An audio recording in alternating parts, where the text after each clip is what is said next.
안녕하세요. 사연에 빠지다의 DJ 민영입니다.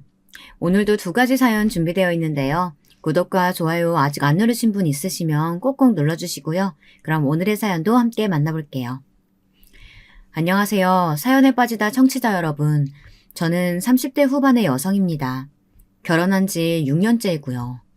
남편과 아들 하나, 딸 하나를 두고 잘 살고 있습니다. 시부모님도 인자하시고 특히 시어머니는 저를 큰며느리로 아주 잘 대해주고 계시고요. 저는 정말 결혼 하나는 잘한 것 같다고 1년 전까지는 생각하고 있었어요. 정말 1년 전까지는 말이죠. 다른 제 또래 여성분들은 시월드만 가면 소화가 안 된다, 가슴이 답답하다 이런 증상들을 호소하던데요. 저는 그런 일이 전혀 하나도 없었어요.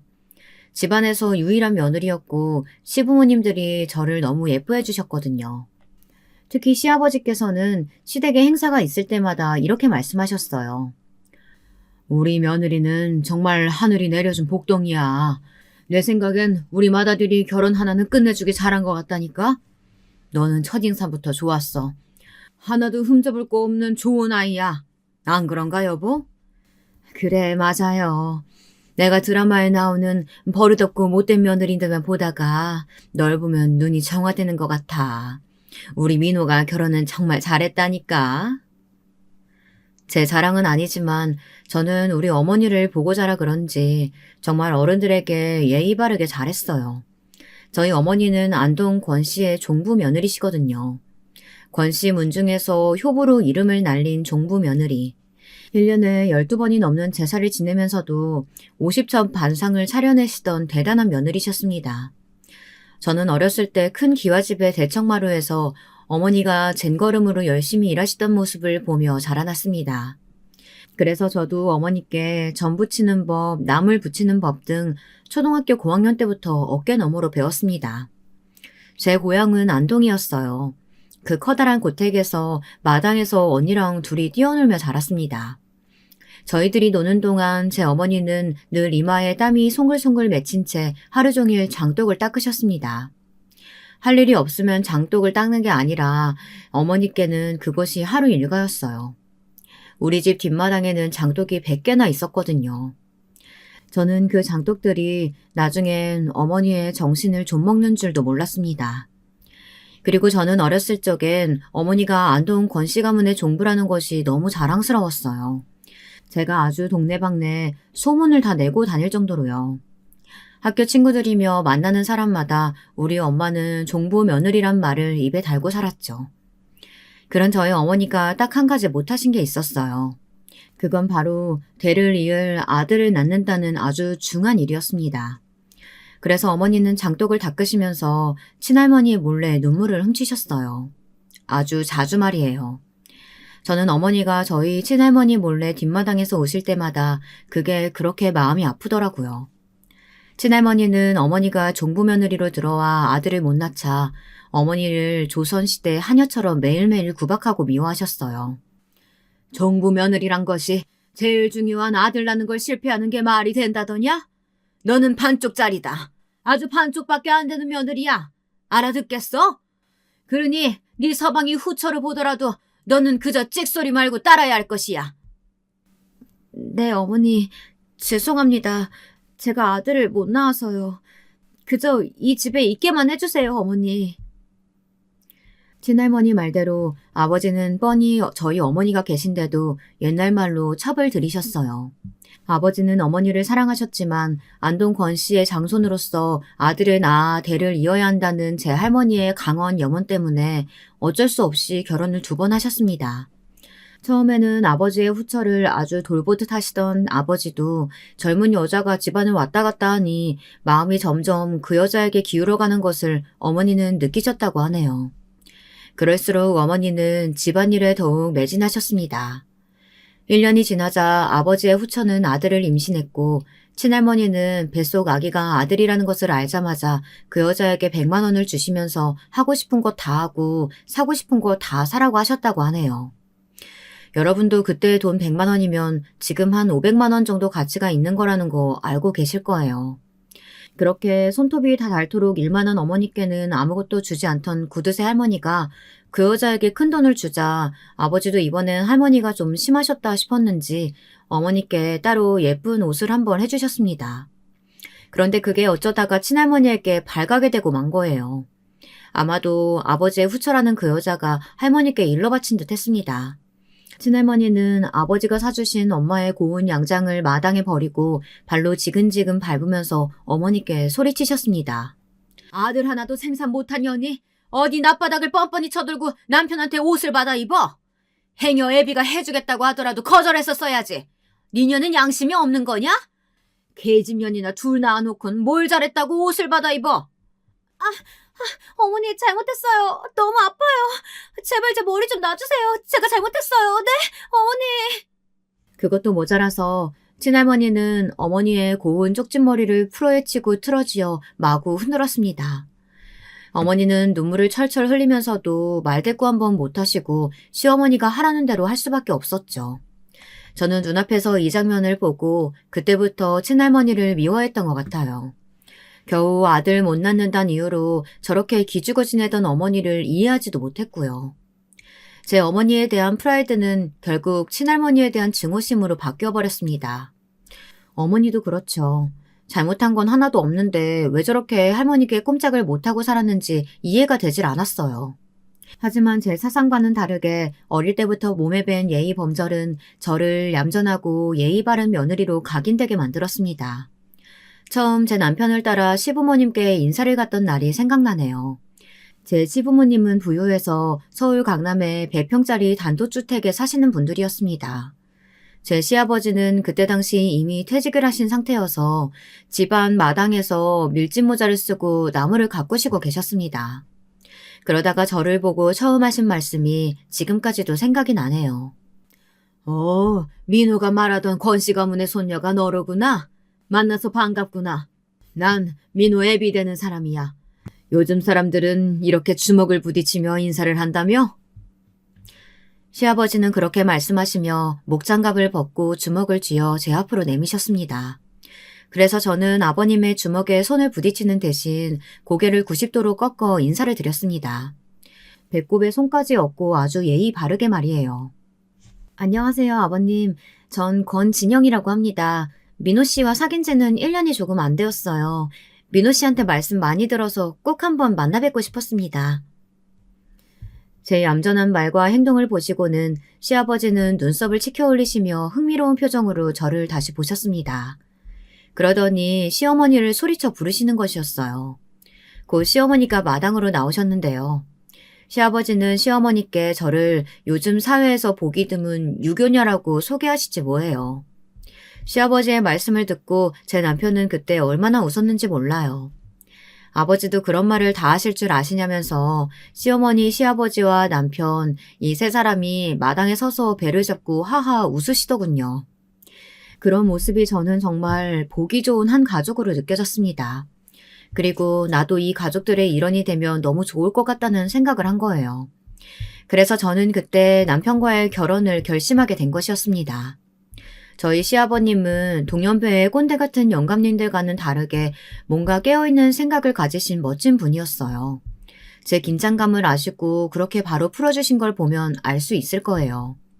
시아버지와 천천히 이야기를 나누다 보니 많이 배운 사람의 인품도 보이고 너그럽고 여유 있는 그런 성격이셨습니다. 저는 시아버지가 아주 마음에 들었어요. 남아 선호 사상의 결정체 같은 제 친할머니랑 정반대의 사상을 가지신 시아버지가 흔한 건 아니니까 말이에요.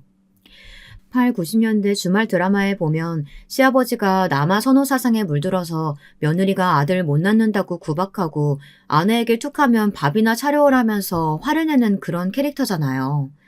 그런데 제 시아버지는 시어머니에게 주말마다 아침 밥상도 차려주시는 아주 신식 어른이었어요. 그것도 토스트와 계란 후라이, 베이컨 이런 것들을 좋아하시는 분이었죠. 제 시부모님들은 아들 둘에 딸 하나를 두고 사셨는데요. 큰아들이 바로 제 남편이고 작은 아들은 법대생이었어요. 그리고 막내딸, 그러니까 우리 신우는 그때 막 대학에 들어갔는데 공부를 잘해서 이미 고등학교 때 미국으로 유학을 가 있었더군요. 지금도 미국 캘리포니아에 살고 있습니다. 그래서 전 결혼할 때 외엔 시누이의 얼굴을 본 적이 없어요. 그건 뭐랄까, 제겐 아주 다행인 일이었죠. 시누이는 아주 자유로운 영혼의 미국인이라서 저와는 같이 살았으면 아마 많이 부딪혔을 성격이거든요.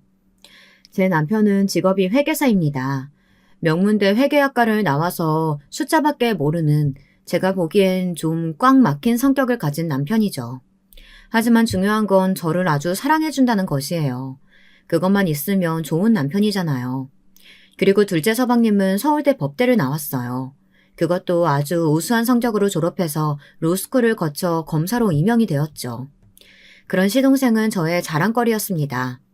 그런데 시부모님들은 저와 다르게 검사가 된 서방님을 막 치켜 세워주거나 칭찬해 주시지 않았습니다.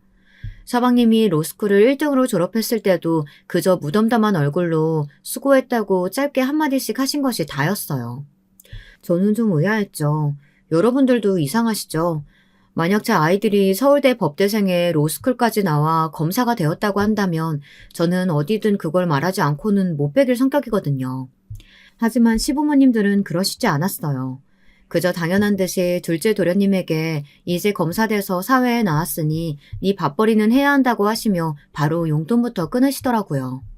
대학 다닐 때는 공부만 하게 한다고 한 달에 50만 원씩 돈을 주셨거든요. 그런데 그 돈부터 바로 끊으시더니 취직했으니 이제 집에서도 나가라고 바로 내쫓으시더라고요. 그런데 남편도 그런 시부모님들을 보기만 하고 있는 거예요. 저는 하루는 시아버지의 생각이 이해가 안 돼요. 남편에게 물어봤을 정도였어요. 아니, 아버님 어머님 말이야. 도련님이 친아들이 아니야? 왜 당신한테는 결혼할 때까지 집에서 사는 거 허락하시더니 도련님이 검사되자마자 쫓아내셔? 도련님이 뭐 잘못하기라도 했나? 그게 아니야. 난 사실 내 고집으로 우리 엄마 아빠 집에 얹혀 산 거나 마찬가지야. 우리 부모님은 대학만 졸업하면 그냥 집에서 독립해야 한다는 주의시거든. 그런데 나는 부모님과 헤어지기 싫어서 내 고집으로 우리 본가에서 살다가 자기랑 결혼해서 나온 거야. 나 거기 살면서 하숙생처럼 눈치 보고 부모님께 생활비 꼬박꼬박 드렸어. 우리 아버지는 그런 사람이야. 자식한테도 가차 없는 그런 스타일. 뭔지 알겠지? 그제야 저는 평소에 느꼈던 시아버지의 쿨함이 아주 잘 이해가 되는 것이었어요. 자식에게 큰 기대를 하지 않았으니 부담도 줄 필요가 없는 것이었고 부담이 없었으니 둘째 도련님이 그렇게 쉽게 서울대에 들어갔을 테죠. 시부모님들은 자식들이 커가면서 공부해라 하는 잔소리를 일절 단 한 번도 하신 적이 없다고 합니다. 그것조차 그 애들의 인생에 간섭하는 것이라며 극도로 싫어하셨다고 하네요. 그러니 애들이 얼마나 스트레스 없이 자유롭게 잘 컸을까요? 저는 이런 분위기의 시댁을 제 친정과 비교를 안 할래야 안 할 수가 없었어요. 그도 그럴 것이 우리 친할머니는 맨날 하시는 말씀이 이거였거든요. 기집 애들이 많이 배워봐야 말이나 안 듣지. 네 언니도 그렇고 너도 대학은 갈 필요 없다. 대학은 우리 손자만 가면 되는 거야. 우리 손자는 앞으로 권씨 문중을 이끌어나갈 장손이니까. 이런 차별적이고 경직된 안동 권씨 가문에서 자라난 저는 뭘 해도 안 될 거라는 부정적인 성격을 가지게 되었습니다. 하지만 그런 건 사회에 나와서 잘 포장하고 살았죠. 그래서 남편을 만날 수 있었던 걸지도 모르겠네요. 제 속안에 들어있는 부정적인 감정과 성격들은 남편을 만날 땐 한 번도 내보인 적이 없었거든요. 그런데 그 부정적인 감정을 꼭 드러낼 수밖에 없도록 만든 사람이 있었어요. 제가 고발하려는 사람인데요. 그 사람은 바로 둘째 서방님의 아내인 제 동서입니다. 오늘 사연의 주인공이기도 하고요. 저는 사실 제 동서 때문에 너무도 열이 받아 화가 나서 이 사연을 쓰게 된 건데요. 그럼 지금부터 동서에 대한 이야기를 시작해 볼게요. 빌런은 지금부터 나오니까 여러분 귀를 잘 열고 들어주시길 바랍니다. 저와 동서는 우리 시댁과 같이 친정이 강남에 있는 큰 부잣집 딸이었어요. 그래서 그런진 몰라도 처음 봤을 때부터 버릇이 없고 시댁 알기를 좀 우습게 하는 여자였어요. 제가 동서를 1년 정도 객관적으로 본 결과니 오해할 일은 없으시길 바랄게요. 그런데 둘째 도련님은 평소에는 날카롭고 지적이신데 제 동서 같은 여자랑 결혼한 걸 보면 정말 허닥인 건 분명한 것 같아요. 게다가 동서는 무서운 비밀을 가지고 있었는데요. 그건 나중에 차차 말씀드리기로 하고요. 제가 동서를 처음 본 건 도련님이 결혼할 여자라며 동서를 데리고 시댁을 방문했을 때였어요. 그때는 동서도 처음 본 시아버지, 시어머니가 어렵긴 했는지 조금 주눅이 들어있더라고요. 그래서 제가 동서의 본성을 파악하는데 시간이 좀 걸린지도 모르겠습니다. 하여튼 도련님의 여자친구일 때는 분명 동서에게 별 문제가 없었어요. 그런데 서방님과 결혼을 하고 나서부터 저와 동서 사이의 관계가 삐걱거리기 시작했습니다. 동서는 자기 친정에서 외동딸로 자라났다고 하더라고요. 그래서였는지도 모르겠어요. 동서의 친정 어머니는 동서의 말이라면 꼼짝도 못할 정도로 벌벌 떨며 동서가 뭐라고 하든 들어주었습니다. 그러지 않으면 동서는 자기 친정 아버지를 부추겨서 어머니에게 벌을 내리라고 했었다고 하더라고요. 아니 어쩌면 자기 부모님을 그렇게까지 마음대로 조종할 수 있는 건지 저로서는 이해가 가지 않았습니다. 그게 진정한 부모 자식 사이인가요? 전 그 말을 나중에 전해 듣고 동서의 친정엄마가 피해를 받았을까 진심으로 걱정이 되더라고요. 누구와 물건을 같이 나눌 일도 없었고 마음도 나누지 않았으니 동서는 배려라는 감정을 살면서 학습할 기회가 많지 않았겠구나 하는 생각이 들었어요. 하지만 그렇다고 해서 5살이나 어린 그 여자가 저를 우습게 보고 막말하는 건 좀 아니죠. 그건 정말 용서가 안 되더라고요. 그래서 저는 동서가 저에게 한 말들과 행동을 전부 다 녹음해두고 있다 시아버님에게 말했어요. 그 결과 동서의 상황이 어떻게 되었는지 상상이 가시나요? 그 시원한 사이다 이야기는 나중을 위해 아껴둘게요. 우선 우리 둘째 도련님이 동서를 시댁에 데리고 온 날부터 이야기해 보겠습니다. 그때 저는 첫째 아들을 임신하고 있었어요. 임신 8개월 말쯤이 되어 조금만 움직이거나 밥을 많이 먹어도 바로 신물이 올라오는 증상이 있었거든요. 그래서 제 남편은 동서를 상견례하는 자리에 저는 오지 않아도 된다고 말했어요. 네, 저도 처음에는 그때 가지 않으려고 했죠. 지금은 그랬으면 좋았을 것 같다는 생각도 듭니다. 하지만 시어머니의 생각은 달랐어요. 그래도 저도 가족인데 새 사람을 들이는 자리에 제가 있어야 할 것 같다고 하시는 것이었어요. 그래서 저는 할 수 없이 무거운 몸을 이끌고 참석을 했죠. 시부모님 댁에서 저희들은 모두 새 며느리 될 사람을 기다리고 있었어요. 그런데 동서는 시댁에 들어오자마자 처음 만난 저에게 어처구니 없게도 이런 말을 하는 거였습니다. 당신 뭐야? 아, 여기서 일하는 아줌마구나? 마침 잘 됐네.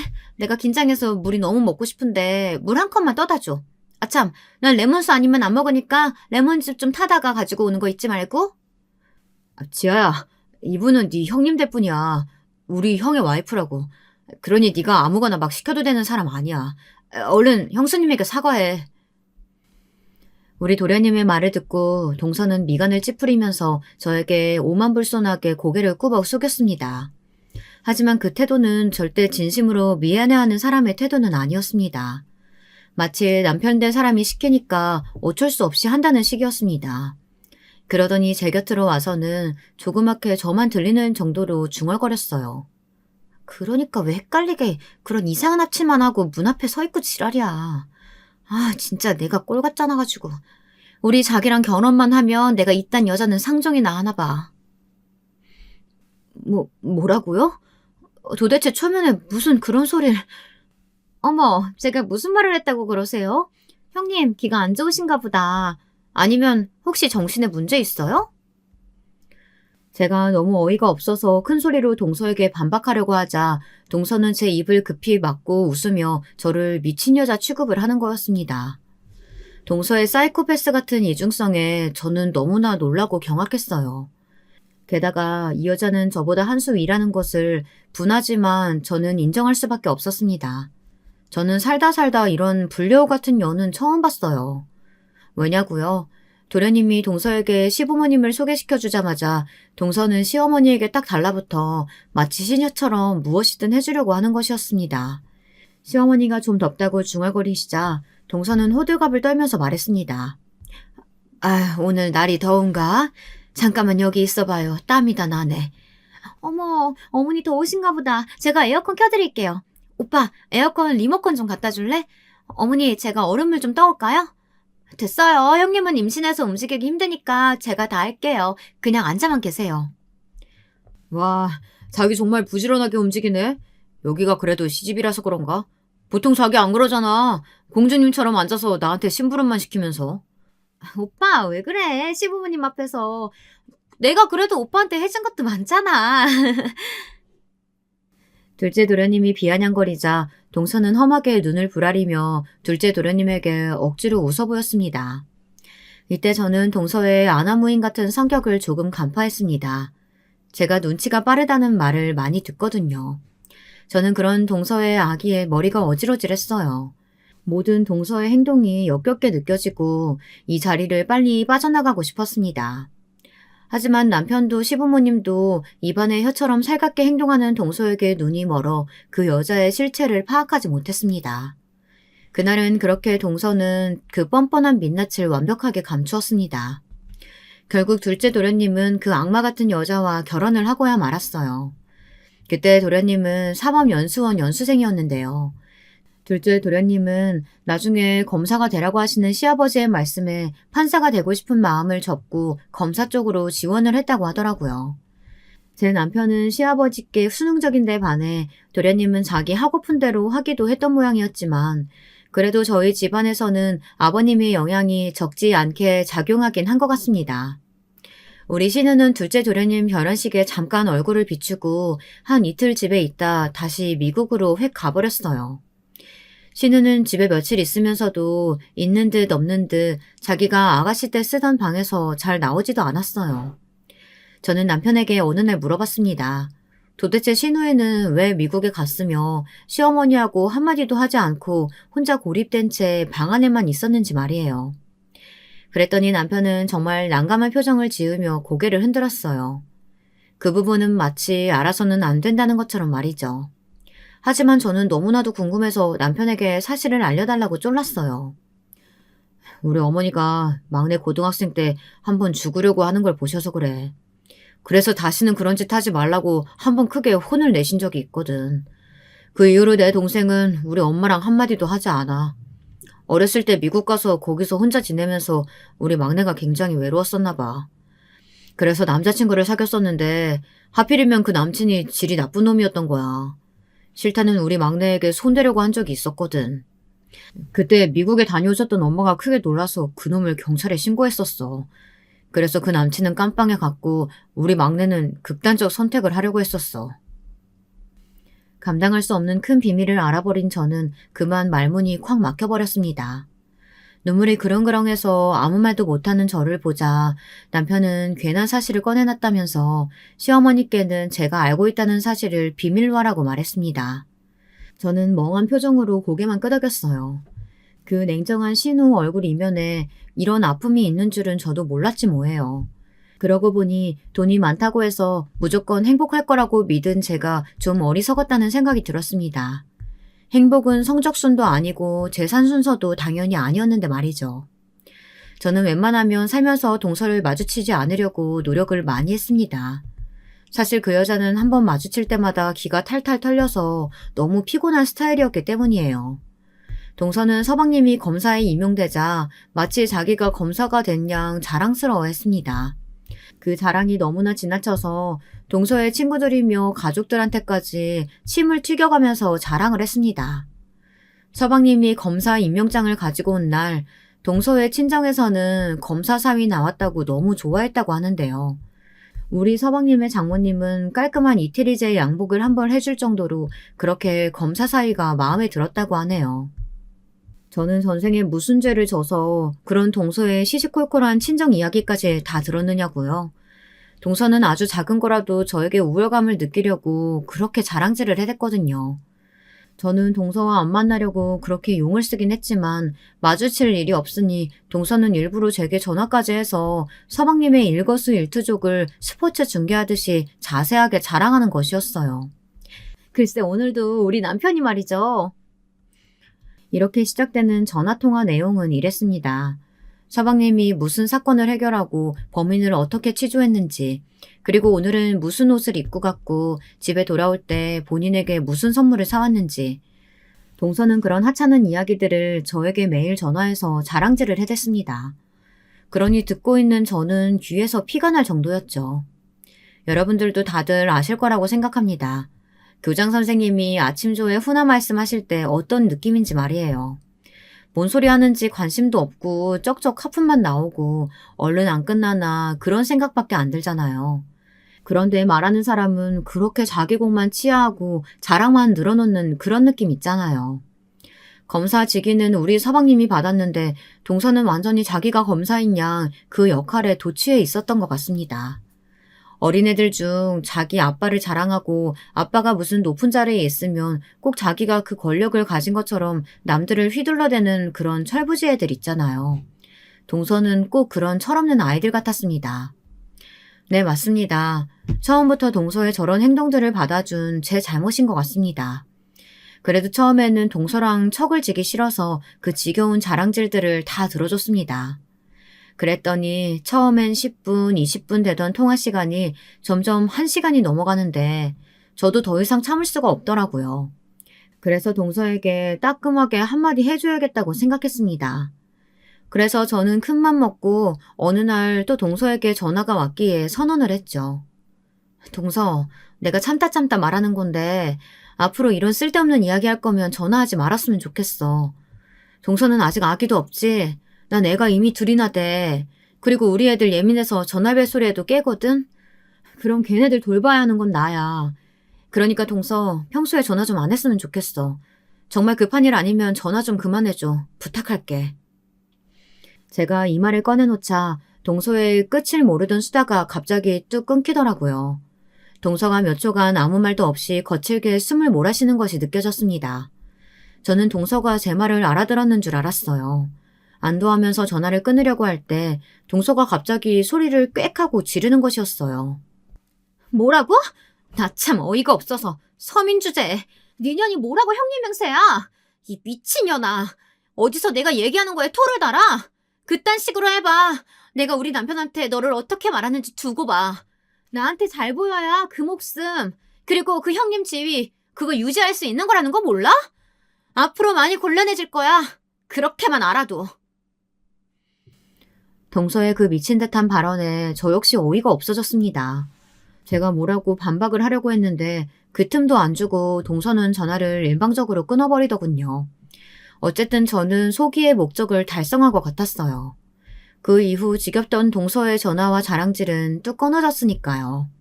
그 대신 저는 시댁에 갈 때마다 동서의 교묘한 괴롭힘에 시달리게 되었습니다. 동서는 어디선가 학창시절에 일질 노릇을 꼭 해본 사람처럼 굴었습니다. 마치 힘없고 소심한 학생을 괴롭히듯이 시부모님이 안 보는 틈을 타서 동서는 저에게 그리고 제 애들에게 해코지를 했어요. 3살 된 제 아들의 꿀밤을 아무도 안 볼 때 때린다든지 침대에서 밀어버리는 것은 예사였고요. 제가 시댁에서 저녁 설거지를 할 때 옆에 와서 프라이팬에 담긴 고기 구운 기름을 다 헹궈놓은 그릇에다 뿌리는 등 그런 사소한 짓거리를 실수인 척하며 해댔습니다. 저는 그게 동서의 실수가 아니란 것쯤은 금방 알 수 있었어요. 그 짓을 할 때마다 동서의 눈빛은 비열했고 냉담했거든요. 그러면서 동서는 일부러 시부모님이 들으라는 듯이 이렇게 소리쳤어요. 어머, 조카가 깼는데 제가 놀아주려다가 실수로 애가 침대에서 떨어지게 됐어요. 아, 정말 죄송해요. 제가 애를 잘 볼 줄 몰라서요. 어머니 어떡해요? 제가 잘못해서 조카가 손가락 부러졌어요. 이러면서 자기가 선수쳐서 우는 척을 하는데 감히 동서를 나무랄 사람은 없었습니다. 오히려 마음 약한 시어머니는 동서에게 다가가 많이 놀랐느냐며 그년을 위로해 주는 것이었어요. 저는 동서의 행동들이 너무 가짜나서 저를 음해하는 동서의 목적이 뻔히 보였어도 아무에게도 말을 하지 못했습니다. 제가 그 상황에서 남편이나 시댁 식구들에게 억울함을 토로했다면 오히려 그녀는 제가 가해자인 양 자기를 포장했을 것이었거든요. 저는 마치 제 친정엄마가 친할머니께 꼼짝 못했던 것과 같이 동서에게 그대로 당했습니다. 게다가 동서는 저와 서방님 사이에서 이간질을 하기 시작했어요. 그건 서방님이 결혼한 지 3개월이 지나서부터였을 거예요. 동서와 결혼하기 전 저와 서방님은 주말마다 시댁에서 만나 살갑게 인사하는 사이였습니다. 도련님일 때는 제 애들에게 좋은 장난감도 사주고 일부러 집에 와서 보기도 하는 조카 바보였던 서방님이었는데요. 동서가 도대체 무슨 말을 했는진 몰라도 어쩌다가 시댁에 와서 시부모님과 대화를 할 때 저와 남편을 안 좋게 이야기하기 시작했어요. 예를 들면 이런 말들이에요. 어머니, 혹시 제 와이프한테 애기 안 들어선다고 뭐라고 하신 적 있으세요? 지아가 자꾸 저한테 형수님이 그렇게 부럽다고, 형수는 결혼하고 얼마 되지도 않아서 임신이 척척 됐는데 지아는 안 그렇다면서 막 우는 거예요. 아니, 아니야. 내가 언제 그런 걸로 며느리 압박 주고 그런 거 본 적 있니? 지아는 왜 그러는 거니? 아무리 우리 큰며느리가 아기를 한 방에 딱딱 가졌다고 해도 내가 그런 걸로 며느리들 사이에 차별 주겠어? 그리고 새아기도 그래. 결혼한 지 이제 겨우 3개월 됐는데 뭘 벌써 아기를 가지고 싶다고 그러는 거야. 준호야, 네가 재수 씨한테 무슨 말 들어서 그런 건지 몰라도 나도 그런 말 어머니나 우리 아내한테서 들어본 적 없어. 재수 씨가 조금 예민한 것 같아. 그러니 조급하게 생각하지 말고 기다려봐. 너희들도 금방 애기 생길 거야. 서방님에게 그 말을 들은 시어머니는 펄쩍 뛰시면서 부정하셨습니다. 그랬더니 서방님은 저를 의심의 논초리로 바라보는 것이었어요. 물론 저도 억울하다고 했죠. 그런 생각 한 적도 없고 동서한테 그런 걸로 핀잔을 한 적도 없다고 아무리 말해도 서방님은 동서에게 단단히 세뇌가 되었는지 진실이 안 보였나 봐요. 남편이 제 역성을 들어주자 그 옆에서 동서는 눈을 여우처럼 흘기면서 제 남편을 무섭게 바라보는 것이었습니다. 서방님은 입을 꼭 다물더니 동서의 손을 끌고 저녁도 안 먹고 시댁을 박차고 나가버렸고요. 남은 가족들은 그저 어안이 벙벙해서 팔을 벌리고 어깨를 으쓱했을 뿐이었습니다. 그 후로도 저를 향한 동서의 집요한 괴롭힘은 끝을 모르고 계속되었어요. 애들 육아하기도 힘에 부치는데 자꾸 동서와 이것저것 부딪히는 일이 잦아지자 저는 인내심의 한계가 찾아왔습니다. 1년에 몇 번이나 부딪히겠느냐고 안일하게 생각했던 제가 어리석었어요. 왜냐하면 시어머니는 아들 둘 다 장가 보내고 나서 부쩍 외로워하시며 한 달에 2번은 본인이 저녁 준비할 테니 집에 와 저녁을 먹고 가라고 하셨거든요. 유교녀 큰 며느리로서 어머니께 반항할 수도 없고 그저 울며 겨자 먹기로 2주마다 토요일에 시댁에서 저녁 먹는 모임이 시작되었습니다. 동서는 그때마다 몸만 와서 밥만 쏙 먹고 서방님과 영화를 보러 간다든지 시댁 근처 압구정 번화가에 둘이서만 데이트랍시고 나가서 놀다 왔습니다. 당연히 그 산더미 같은 설거지랑 과일 깎기는 모두 제 몫이 되었고요. 시아버지는 제가 설거지를 하고 있으면 허허 웃으시면서 옆에 다가와서는 그릇을 같이 씻어주셨어요. 그러면서 큰며느리 노릇하기 쉽지 않다면서 저를 위로해 주셨습니다. 그런 따뜻한 말을 들으면 저는 더 울컥했어요. 그 몇 개월간 저는 아버님 덕분에 폭발하지 않고 지낼 수 있었습니다. 그러나 동서는 시댁에선 저를 괴롭히기 여의치가 않자 이번에는 카톡방에서 저를 괴롭히기 시작했습니다. 매일 새벽에 카톡을 보내 별것도 아닌 욕을 한다던가 잠을 못 자게 폭탄 문자를 예약해 저를 힘들게 하기 시작했어요. 동서는 그런 카톡 과목이 전화보다 편하고 아무에게도 들키지 않을 거라고 생각했나 봐요. 저는 동서가 제게 보낸 욕설이 가득한 카톡을 화면 캡처해서 다 모아두었습니다. 그리고 동서가 서방님이 일하러 나가는 동안 뭘 하는지 알아봐 달라고 흥신소에 의뢰를 해두었어요. 저 역시 가만히 있다간 완전히 동서의 따까리가 되어 평생 괴롭힘을 당하다 정신병에 걸릴 것 같았거든요. 그랬더니 저는 동서의 엄청난 비밀과 약점을 알아낼 수 있었습니다. 동서는 글쎄 서방님과 결혼하기 전 더럽게 놀던 남자친구가 있었더라고요. 그런데 결혼하고 얼마 안 되어 그 남자친구가 연락을 해왔다고 하더군요. 동서는 그 사람과 몰래 만나서 서울 외곽에 있는 모텔에서 바람을 피우고 있었던 것이었습니다. 일주일에 한 번씩 동서는 짙은 선글라스를 끼고 어디론가 외출을 했답니다. 집에서 조금 떨어진 버스 정류장에서 그 남자가 차를 타고 기다리고 있었고 동서는 그 차를 타고 서울 바깥으로 나갔다고 합니다. 저는 흥신소에 되도록 많은 사진을 찍어달라고 부탁을 했습니다. 둘이 모텔에서 나오는 사진이 많으면 많을수록 좋다고 말했어요. 흥신소에서는 돈을 받은 만큼 아주 일을 만족스럽게 잘해주었습니다. 동서의 불륜 증거가 담긴 사진들이 100장이 넘어가자 저는 드디어 그 사실을 터뜨려야겠다고 결심했습니다. 그러나 서방님을 만나기 전에 저는 그 사진들과 제 핸드폰에 캡처된 동서의 욕이 가득 찬 카톡을 들고 시아버님을 먼저 만났습니다. 시아버지는 제가 1대1로 만남을 청해오자 조금 의아하셨나 봐요. 집으로 오지 않고 밖에 있는 카페에서 만나자고 말씀드렸거든요. 그래, 무슨 일이야? 우리 큰며느리가 이 시애배를 밖에서 다 보자고 하고. 아버님, 제가 지금부터 드릴 이야기 듣고 놀라지 마세요. 사실 제가 동서에 대해 알아본 게 조금 있는데요. 저는 아버님의 눈앞에 동서의 불륜 사실을 뒷받칠 만한 증거와 그동안 저에게 했던 전화 녹음 내용, 제 욕이 가득 쓰여진 카톡 내용을 전부 보여드렸습니다. 그 사진들을 직접 보신 후 당연히 시아버지는 극대노를 하셨습니다. 아버님은 화난 얼굴로 당장 동서에게 전화를 걸어 저녁에 시댁으로 오라고 말씀하셨습니다. 하지만 동서에게 전화하실 땐 아무렇지 않은 톤으로 말씀하셨죠.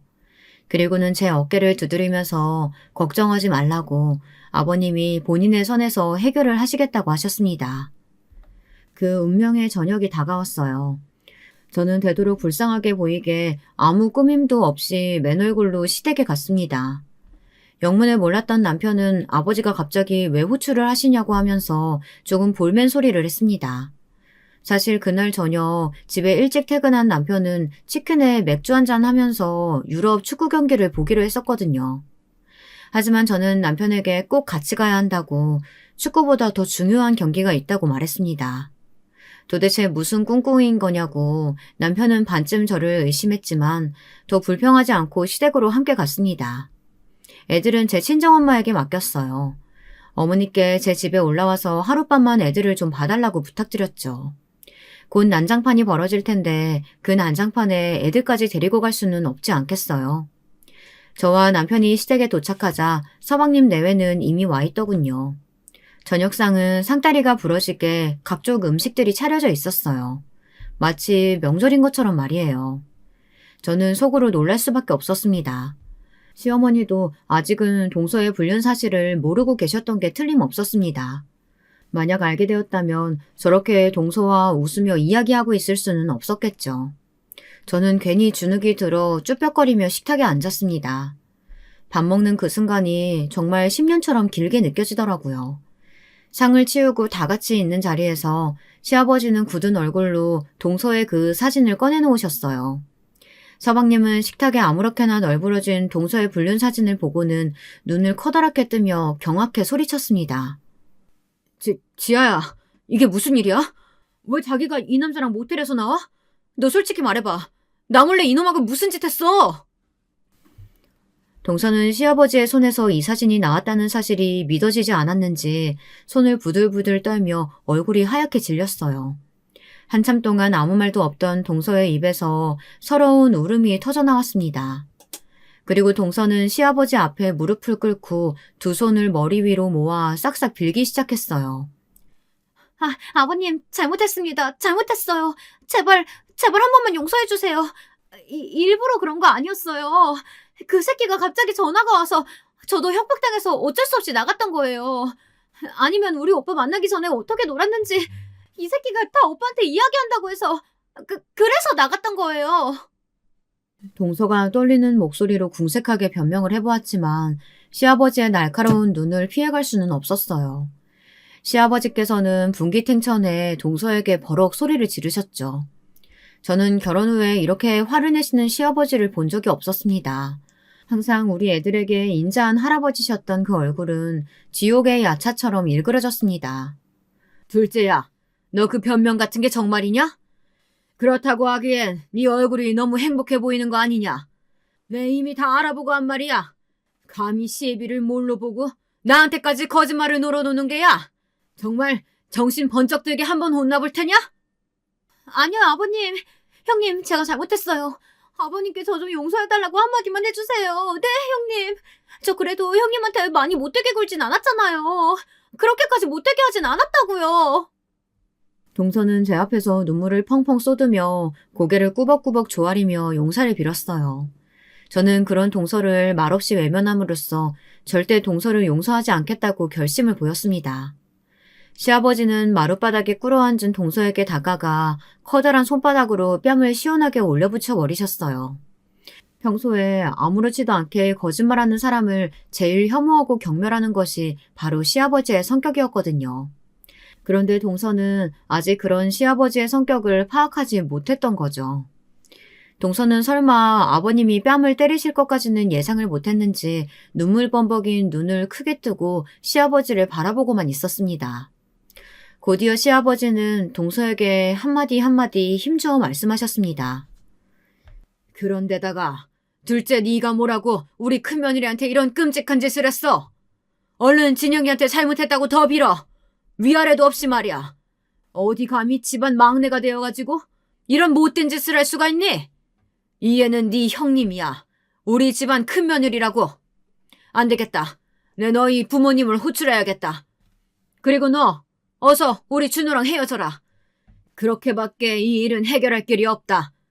내 예전에 가정법원 판사였을 적 이런 일들 많이 봤지. 그 지경에 가서 이혼한 부부들 절대로 다시 재결합 자체가 안 돼. 너는 유책 배우자니까 입이 10개라도 할 말이 없을 거다. 알겠어? 알았으면 이 집에서 당장 나가. 우리 준호랑도 헤어지고. 아버님, 제발 한 번만 용서해주세요. 저 이렇게 친정으로 쫓겨가면 저희 아빠한테도 혼나요. 저 좀 살려주세요. 네? 제발요. 동서는 비련의 주인공처럼 그 자리에 쓰러져 목이 쉬어라 울어댔습니다. 하지만 시댁은 쥐죽은 듯이 고요하기만 했어요. 가족들 중 누구도 시아버지 말씀에 토를 달지 못했어요. 저는 그때서야 아버님이 전직 부장판사였다는 것을 알게 되었습니다. 어쩐지 서방님에게 검사를 지망하라고 강력하게 권하시더니 저희 아버님도 법조계에 계셨던 분이었던 거예요. 이렇게 시아버지께서 저 대신 동서에게 시원한 사이다 복수를 해주신 덕분이었을까요? 저는 너무너무 속이 시원해 10년 묵었던 채증이 확 내려가는 것을 느꼈어요. 반대로 우리 서방님은 패닉 상태가 되어 쓰러져 있는 동서를 수습해 아버님 댁에서 달아나듯 집으로 가버렸습니다. 그 후에는 어떻게 되었냐고요? 당연한 수순으로 서방님과 동서는 이혼을 하고 말았습니다. 시아버님이 후배 판사님에게 부탁해 초고속으로 이혼 수속을 밟아달라고 하셨다고 하더라고요. 동서는 유책 배우자니까 서방님은 동서네 집안에서 위자료를 받았습니다. 다행히 둘 사이에 아이는 없어 깨끗하게 이혼이 성립되었습니다. 동서는 그 이후 자기 집에서 한번 극단적인 선택을 하려고 했다더군요. 동서의 부모님은 그 사실을 가지고 제 시아버지를 협박하려는 듯 집까지 찾아와 막말을 하셨다고 합니다. 하지만 제 시아버지는 이미 이혼한 사이에 당신네들 딸이 잘못한 일을 가지고 왜 우리 도련님에게 책임을 떠넘기냐고 하시며 그 사람들을 바로 집으로 쫓아내고 경찰을 부르셨다고 합니다. 시아버지는 한 번 아니라고 생각되면 칼같이 끊어내시는 성격이셨거든요. 저는 이번에 동서의 불륜과 서방님의 이혼 사건으로 시아버님이 의외로 냉정한 성격을 가졌다는 것과 잘못된 일에는 무관용인 면을 보게 되었습니다. 그 화살이 그때는 동서를 향해 있었기 때문에 다행이었죠. 만약 나중에라도 제가 시아버님의 심기를 건드리면 저도 어떻게 될지 아버님이 좀 무섭고 섬뜩하더라고요. 뭐 다행이라면 다행이지만 아직까지 저는 시아버님의 사랑을 듬뿍 받고 살고 있어요. 아버님은 예의 바른 유교녀인 저 같은 며느리를 좋아하시니까요. 여러분, 이건 조금 다른 이야기지만 제 어머니도 얼마 전 한많은 종갓집 며느리 생활을 청산하시고 끝내는 친정 아버지와 황혼 이혼을 하셨습니다. 아버지가 후처를 들이신 것도 이혼의 이유였죠. 하지만 제 배달은 남동생에게만 모든 재산을 물려주시겠다고 선언하신 것에 어머니가 그만 폭발해버리신 거예요. 저희 친정아버지는 아직도 살아계신 친할머니를 거역하지 못하고 눈치만 보다 결국 제 동생에게만 모든 권한과 재산을 물려준다고 유언장에 공증을 받아버리신 거였습니다. 제 언니와 저는 그 소식을 듣고 정말 어처구니가 없었어요. 그리고 그 심정은 제 어머니도 마찬가지였습니다. 예, 진영아, 나 이제 그만할란다. 35년을 종부 며느리로 살았는데 그년의 자식놈한테만 재산 주고 그럼 나는 그 모진 세월 무엇으로 보상받니? 너도 알잖아. 네 친할머니가 어떤 분이신지. 그 노인네 찔러도 피 한 방울 안 나올 양반이야. 그년이랑 그 아들놈한테 홀랑 넘어가서 너랑 네 언니 결혼할 때도 돈도 한 푼도 보태주지 않았잖아. 네 언니한테도 전화해 봤는데 당장 이혼하라더라. 너도 그런 생각이니? 이게 네 아버지가 잘못한 거 맞지? 그래, 엄마. 그 잘난 종갓집 뭐가 좋다고 그렇게 고생하면서 살았는지 몰라. 나도 그런 거 다 부질없다 생각했어요. 결혼해서 살아보니까 무조건 착하게만 해서는 안 되겠더라고요. 할 말 있으면 다 하고 권리 주장할 건 해야 시댁 어른들도 나를 무시하지 못하지. 이번에 동서 이혼당한 거 보고 나도 엄마 생각 많이 했어. 엄마, 아빠랑 친할머니밖에 없는 세상에서 얼른 나와요. 우리 집 근처로 와서 살자, 어?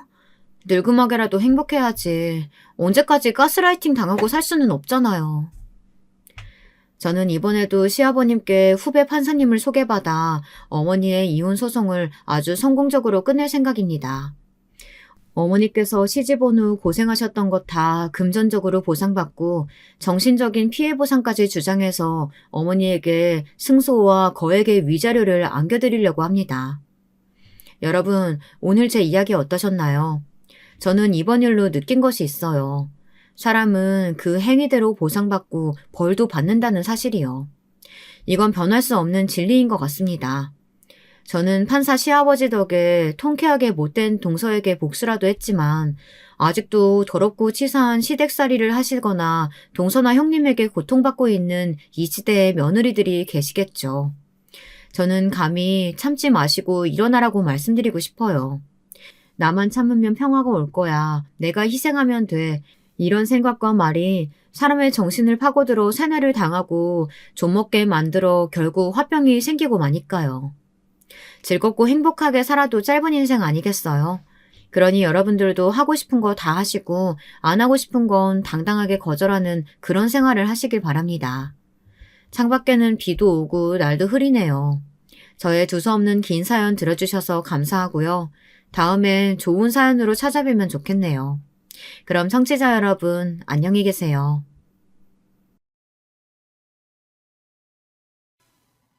여러분, 두 번째 사연 시작하기 전에 좋아요와 구독 꼭 눌러주실 거죠? 그럼 두 번째 사연 바로 시작합니다.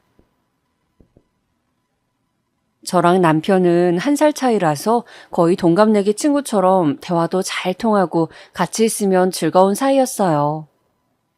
남편이 연애 때 다정하고 자상한 스타일이었습니다.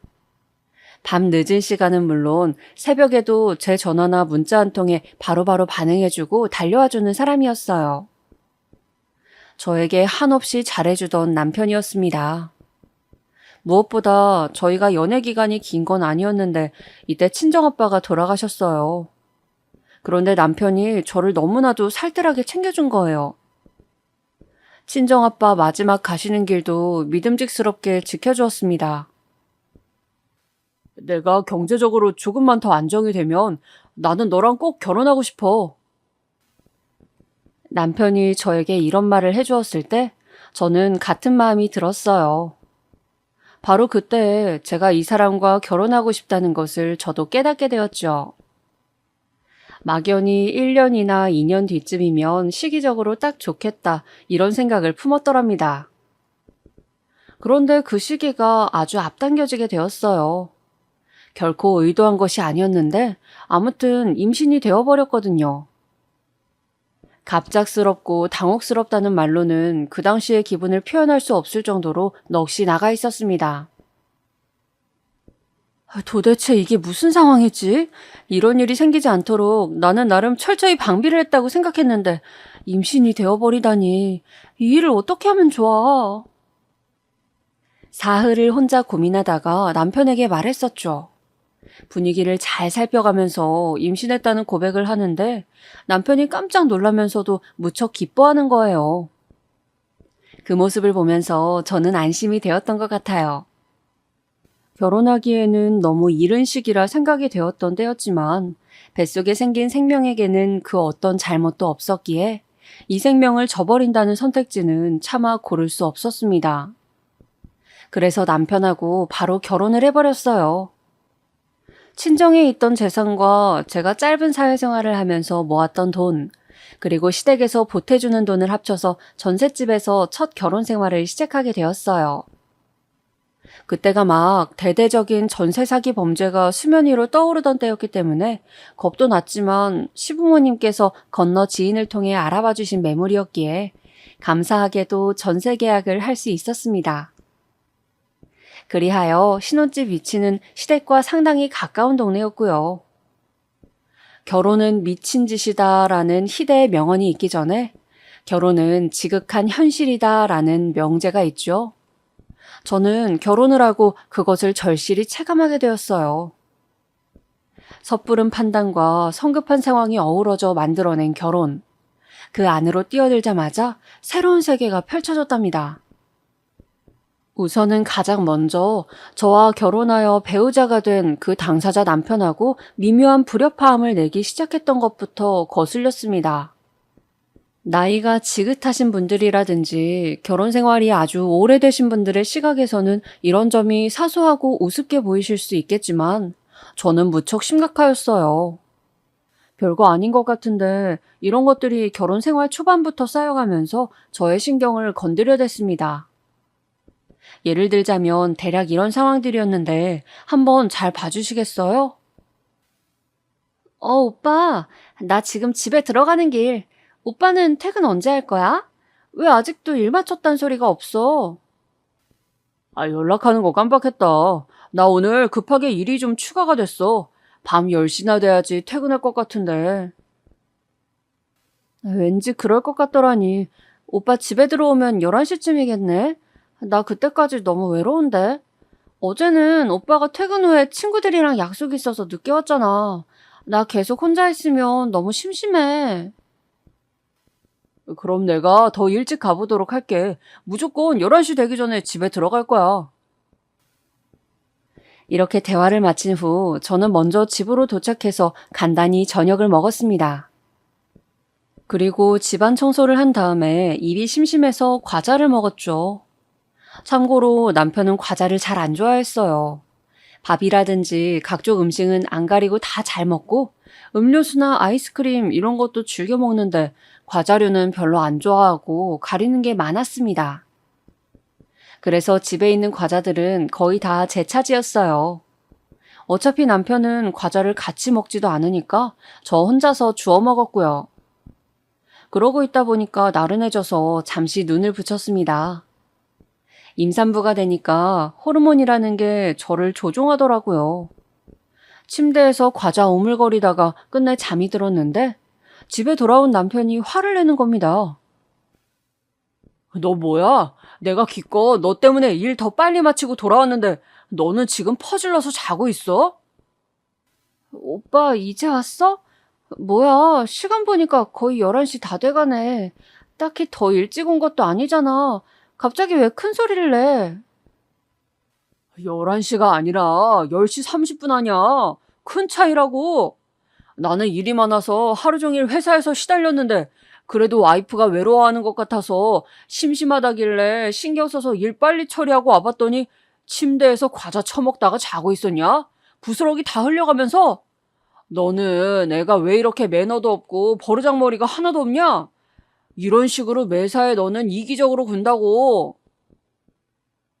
얼핏 잠에 들었던 저를 깨우더니 저렇게 말을 한 남편은 화가 난 발걸음으로 침실을 나갔고 남겨진 저는 어리둥절할 따름이었죠. 도대체 제가 무슨 큰 잘못을 했나 싶어서요. 그래도 남편이 어쨌거나 일을 오래 하다가 집에 왔고 스트레스를 받은 일이 있었겠다 싶어서 조심스럽게 대화를 청했습니다. 하지만 남편은 이럴 거면 그냥 자기 보고 일찍 오라는 말이나 혼자 있어서 심심하다는 말을 하지 말지. 왜 그런 말을 해서 사람 바보 만드냐면서 제 기준에서는 이상한 잔소리를 퍼부었습니다. 혼자서 먹을 것도 잘 먹고 잘 쉬면서 왜 자기한테 쓸데없는 말을 했냐면서 혼자 씩씩거리더라고요. 요지가 뭔지 나는 이해를 못하겠네. 회사에서 무슨 안 좋은 일이 있었겠지? 그래서 나한테 욱하는 바람에 아무 말이나 하는 것 같네. 내가 그냥 넘어가자. 저는 황당한 마음에 앞서서 남편에게 뭐라고 해야 할지도 모르겠으니까 그냥 넘어갔고요. 그런데요, 이런 식의 자잘한 일화가 저희 부부 사이에서 자꾸만 쌓여갔습니다. 식사 시간이라든지 둘이 같이 주말 휴일을 즐길 때 각자 취미 생활을 할 때 가리지 않고 미묘하게 자꾸 어긋나는 게 느껴졌어요. 제가 이 소리를 하면 남편은 저 소리를 했고 제가 말하는 바와 남편이 받아들이는 바는 항상 차이가 있었습니다. 희한한 게 사귈 때는 이런 걸 느끼지 못했었거든요. 점차 깨닫게 되었어요. 그때는 남편이 무조건 저의 입장에서 생각해주고 아무것도 안 따지고 제 상황을 맞춰주면서 제 말을 들어주었기 때문에 저희 성향이 아주 다르고 안 맞는 게 문제가 되지 않았다는 사실을요. 그런데 결혼을 하고 나니까 남편이 더 이상 전적으로 저를 맞춰주지 않았고 자기 하고 싶은 말을 하기 시작한 겁니다. 그러니까 관계의 미천이 확 드러나게 되었던 거죠. 이게 대놓고 부부싸움을 한 건 아니라서 아주 애매하였는데 매일 그런 일들이 생기니까 사람 신경이 곤두서더라고요. 결혼하고 나서 남편의 그런 면모들을 처음 알게 되었으며 저랑 썩 맞는 조합의 성격이 아니란 걸 깨달았는데 이것은 확실히 문제이긴 문제였지만 결정적인 요소는 아니었어요. 제가 결혼 생활에 회의감이 든 것은 남편이 아니라 시댁이었기 때문이죠. 저는 짧은 연애 기간 동안 시부모님을 뵌 적이 없었습니다. 그냥 남편 휴대폰을 통해서 사진이랑 동영상으로 시부모님이 어떻게 생기셨는지 봤었을 뿐이에요. 시부모님 입장에서도 저를 보신 적이 전혀 없으셨는데 갑자기 아들이 내가 결혼하려자고 지금 임신했어 이렇게 설명을 하면서 웬 여자를 데려왔었으니 기절초풍할 수밖에 없었다는 점. 네, 그건 저도 이해를 합니다. 아무런 마음의 준비나 대처가 안 돼 있으셨는데 저라는 며느리를 갑자기 들이셨고 급하게 전셋집도 알아봐 주셔야 했으니까요. 제 눈에도 정신이 없어 보이셨어요. 하지만 그렇다고 해서 며느리에게 그런 막말들을 하실 수 있는 권한이 주어진 건 아니었다고 저는 생각을 하거든요. 그런데 제가 결혼 초반에 들었던 시부모님의 어록들을 보시겠어요? 집안에 아비도 없는 것을 거둬줬더니 말하는 모양새 한번 싸가지가 없네. 가진 게 없으면 공손한 맛이라도 있어라. 너는 우리 아들한테는 못 미쳐도 아주 한참을 못 미치는 여자다. 내 생각에는 우리 아들은 사짜 직업인 여자를 만나서 결혼할 수 있었다. 그러고도 남았는데 하필 너 같은 여자랑 결혼을 해버릴 게 뭐였을까? 만약에 조건을 철저히 따지고 며느리를 드릴 수 있었다면 너는 후보에도 못 오르고 탈락이었다. 남편이 저에 비해 월등히 잘난 사람이었냐고요? 그랬다면 제가 진작에 남편과 결혼하려고 들었을 테고 임신 사실을 알았을 때도 결혼하기에는 아직 시기상조라며 걱정하진 않았을 겁니다. 남편은 평범하디 평범한 회사원이었고요. 저랑 결혼했을 때 월급 250 받고 있었어요. 공교롭게도 저 역시 월급이 250이었는데 이때 저는 카페에서 직원으로 근무하고 있었죠. 여기 사장님이랑 제가 오래 알고 지낸 사이여서 저를 많이 챙겨주셨고요. 제가 실질적으로 점장 역할을 하고 있었습니다. 시부모님께서는 제 직업에 관련해서 엄청 마음에 안 든 티를 내셨어요. 그러길래 학교 다닐 때 공부 좀 열심히 하지 도대체 뭘 한 거냐? 번듯한 월급쟁이 회사원이었다면 얼마나 좋았을꼬. 너는 우리 아들한테 잘하거라. 너처럼 변변하지 않은 일자리가 아니라 제대로 된 회사에 재직 중인 게 바로 우리 아들이니까. 시아버지께서 근엄하고 진지하게 제 앞에서 그런 말씀을 하셨을 때 저는 할 말을 잃었는데 너무 어이가 없어서 그랬습니다. 한참 어른들 시각에서는 회사에 속해 있는 것과 커피 파는 곳에서 직원으로 일하는 게 많이 달라 보일 수 있을 거라고 생각은 했어요. 하지만 처음 한두 번만 그렇게 말씀하셨으면 됐지. 3번이고 4번이고 자꾸 제 직업이 변변치 않고 공부 안 한 애들이나 할 거 없어서 하는 서비스직이라고 그런 말씀을 하시니까 저도 슬슬 짜증이 나더라고요. 전셋집 구할 때 시부모님의 인맥을 통한 것이나 시댁 근처에 집을 얻은 게 너무나도 후회가 됐습니다. 제가 짜증이 나서 저희 2사람 급여가 똑같다. 저도 엄연한 정직원이다. 이런 식으로 말씀을 정확히 드려봤지만 CR도 안 먹혔습니다. 그때 알았죠. 사실의 여부가 중요한 것이 아니라 제가 남편보다 수준이 떨어진다고 시부모님께서는 무조건 여기고 싶으셨던 거예요. 그러니까 대화가 안 통했죠. 오빠가 그럴 때 중재 좀 해주면 안 돼? 나 이러다가 아버님 어머님 앞에서 미치고 날뛸지도 몰라. 우리 아가 생각해서 나 진짜로 참고 있는 거야. 남편한테 진지하게 부탁을 해봤어요. 그랬더니 남편이 저보고 그냥 한 귀로 듣고 한 귀로 흘리면 안 되냐면서 되려 저한테 부탁을 해오더군요. 특별히 우리 아버지랑 엄마가 너한테 아기가 있어서 그러신 건 아니고 원래 말투라든지 행동하시는 게 투박한 편이야. 너 싫어해서 그러시는 거 아니야. 그게 정말 아기가 없는 발언들이었다고요?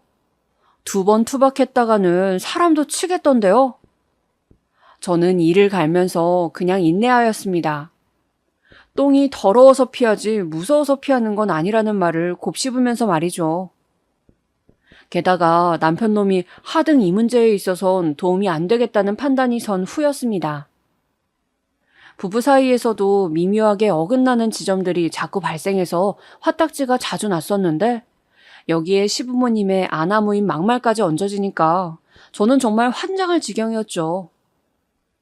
그 상황에서도 저는 직장에 나가면 밝게 웃으며 고객들을 응대해야 했으니 죽을 맛이었습니다. 뱃속에 있는 우리 아기한테는 아무런 잘못도 없으니까 내가 참는다. 미운 생각을 하고 나쁜 마음을 먹으면 아가한테도 안 좋은 영향이 갈 테니까 최대한 긍정적으로 지내자. 좋은 게 좋은 거라는 생각으로 애써 참아왔는데 큰 사건 한 방이 예고도 없이 빵 터지더라고요. 제가 임신이 막달이라서 일도 쉬면서 예정일을 기다리고 있을 때였어요. 시어머니랑 무슨 대화를 하다가 저도 모르게 결혼한 뒤로 섭섭했던 점, 힘들었던 점을 조금 꺼내놓았거든요. 그런 제 말을 가만히 듣고 계시던 시어머니께서 문득 입을 열더니 하시는 말씀이 우리는 사실 네가 임신한 손주도 마음에 안 든다. 이것이었습니다. 저 정말 제가 잘못 들은 줄 알았어요. 진짜 이해가 안 가서 고개를 갸웃거리고 있으니까 시어머니께서 한숨을 쉬시면서 이러시더라고요. TV에서 혼수로 임신을 해왔다느니 임신 혼수라는 말을 떠들더만 나는 그게 그렇게나 천박하게 보이더라. 어쩜 몸가짐을 예사로 하였으면 결혼도 안 한 여자가 덜컥 임신을 한 것인지 네가 임신했다 그러면은 우리라고 무조건 손주 생길 테니까 좋네라고 해야 하는 거니? 그건 아니지. 사실은 기대하지도 않았던 손주의 소식이 별로 안 반가우시대요.